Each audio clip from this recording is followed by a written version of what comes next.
Hello, this is Oracle Celestial Light, and I'm back today to talk about self reflection on perceived weaknesses within ourselves and how to overcome them. It is too easy to overlook, hide, and pretend and ignore the parts of ourselves that need healing or guidance, or to even delude ourselves that we are broken. True and honest self reflection can help with seeing ourselves for whom and what we truly are on a surface level and what is our deeper spiritual selves as well. Honest self reflection will break through the false self, the intrusive thoughts that may be occurring within ourselves. For instance, say that you run this narrative about yourself that you are unlovable. If you're able to truly see yourself for who you truly are, you can stop that thought by saying, no, that is not true. I don't align with that narrative and energy any longer.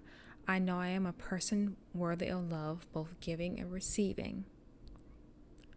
To be able to truly self reflect takes time and patience, just like any other worthy endeavor in life.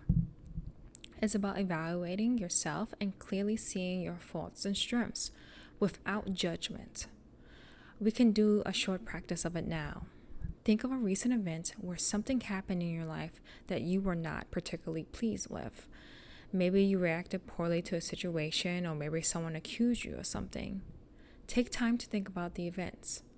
What were your actions, thoughts, and spoken words? How did you feel?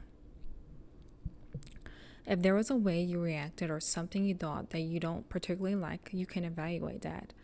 How and why did I react that way? Again, this is not about beating yourself up about anything, but calmly learning about yourself.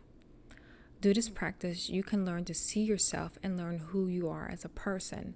Maybe you'll see from evaluating multiple past scenarios that you are a loving person that gets walked over a bit, and sometimes you get angry and have outbursts, so you yell at someone.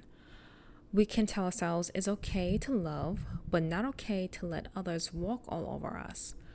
And how do I learn to put up more boundaries to prevent that from happening?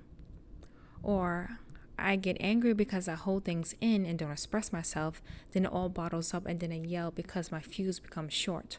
How do I work on releasing pent up emotions so that this doesn't occur? Self reflection can lead to self improvement, but there is no room for harsh judgment in this. So if you're doing this self reflection practice and you find yourself judging yourself and things and saying negative things about yourself, self acceptance, love, and peace need to be worked on.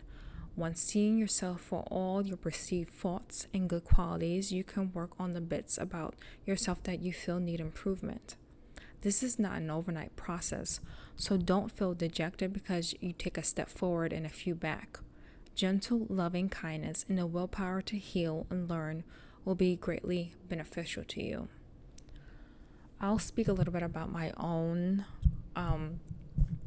learning in this and self-reflection over the years. I used to be really negative towards myself and thought really bad things about myself. And looking back on it, I was incorrect because I wasn't a bad person. I didn't do all these things, but I did have these negative thoughts about myself. And that was probably my biggest thing, was thinking negatively about myself.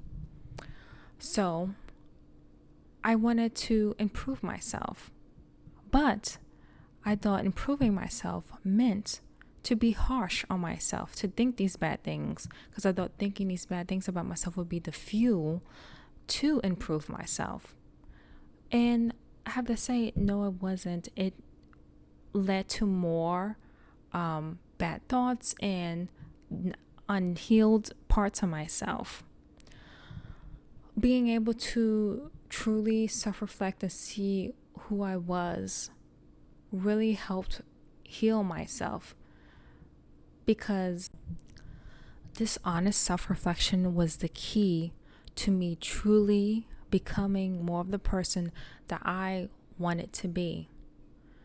Because the other way of doing it, with the self-loathing and the bad thoughts and the talking myself down, that did not lead to who I wanted to become. It led to more of what I didn't want to become. It perpetuated this negative narrative about myself rather than creating a more positive person, which I wanted to become. But negativity breeds more negativity. And that is the way of the world. If you want to be a more positive person, you must breed positivity. And first starting out on that, it will feel like you're rolling that, what is that Greek story about the guy rolling the boulder up the hill? It will feel like that.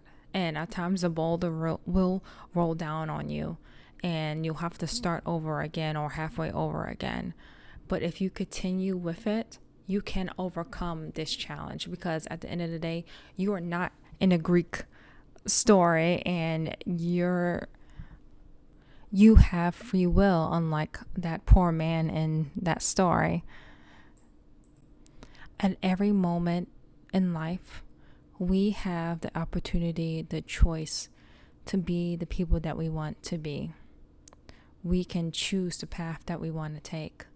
And self-reflection is muy bien, beautiful way of achieving self-healing, self-mastery of yourself. And you can look at it as meditation, or you can literally be laying in bed at night thinking and self-reflecting on your day and how you reacted and the things you want to improve. You're like, okay, you can be like, okay, I reacted in this way to the situation in a way that I really like. I want to continue that. So it's not about just finding your faults. It's about evaluating yourself and nudging yourself in who and what you want to become. So I hope that this audio finds you well, and many blessings to all that listen.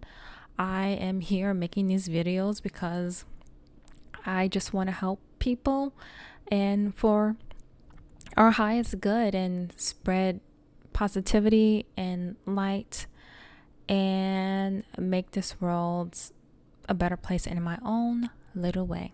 Thank you for listening.